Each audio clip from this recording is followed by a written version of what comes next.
Sejarawan Aceh, M. Yunus Jamil di dalam bukunya yang berjudul Silsilah Tawarik Raja-Raja Kerajaan Aceh, berisi tentang sejarah negeri Pidi atau Syahir Poli. Kerajaan ini digambarkan sebagai daerah dataran rendah yang luas dengan tanah yang subur, sehingga kehidupan penduduknya makmur. Batas-batas kerajaan ini meliputi, sebelah timur dengan Kerajaan Samudra Pasai, sebelah barat dengan Kerajaan Aceh Darussalam, sebelah selatan dengan pegunungan, serta dengan Selat Malaka di sebelah utara. Sementara dalam kisah pelayaran bangsa Portugal, mereka menyebut Pidi sebagai Pedir. Sedangkan dalam kisah pelayaran bangsa Tiongkok disebut sebagai Poli. Asumsinya, orang Tiongkok tidak dapat menyebut kata Pidi, ya seperti yang kita ucapkan. Dalam catatan pelayar Tiongkok itu disebutkan, bahwa kerajaan Pedir luasnya sekitar 100 kali 200 mil, atau sekitar 50 hari perjalanan dari timur ke barat dan 20 hari perjalanan dari utara ke selatan. Menurut M. Yunus Jamil, suku yang mendiami kerajaan ini berasal dari Mon Khmer yang datang dari Asia Tenggara yakni dari Kerajaan Champa. Suku Mon Khmer itu datang ke Poli beberapa abad sebelum Masehi. Rombongan ini dipimpin oleh Syahir Pauling yang kemudian dikenal sebagai Syahir Poli. Mereka kemudian berbaur dengan masyarakat sekitar yang telah lebih dahulu mendiami kawasan tersebut. Setelah berlabuh dan menetap di kawasan itu, Pidi, Syahir Poli mendirikan sebuah kerajaan yang dinamai Kerajaan Sama Indra.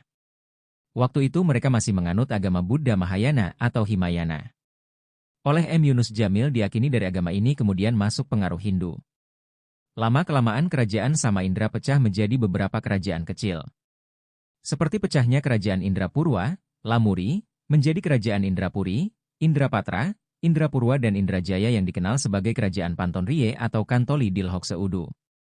Kala itu kerajaan Sama Indra menjadi saingan kerajaan Indrapurba, Lamuri, di sebelah barat dan kerajaan Plak Plieng, kerajaan Pancawarna, di sebelah timur. Kerajaan Sama Indra mengalami goncangan dan perubahan yang berat kala itu. Menurut M. Yunus Jamil, pada pertengahan abad ke-14 Masehi penduduk di kerajaan Sama Indra beralih dari agama lama menjadi pemeluk agama Islam, setelah kerajaan itu diserang oleh kerajaan Aceh Darussalam yang dipimpin Sultan Mansur Shah, 1354-1408 Masehi.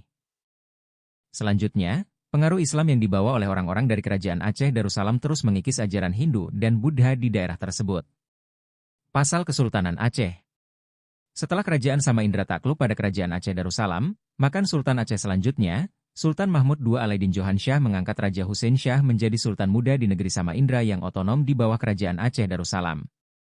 Kerajaan Sama Indra kemudian berganti nama menjadi Kerajaan Pedir, yang lama-kelamaan berubah menjadi Pidi seperti yang dikenal sekarang. Meski sebagai kerajaan otonom di bawah kerajaan Aceh Darussalam, peranan Raja Negeri Pidi tetap diperhitungkan.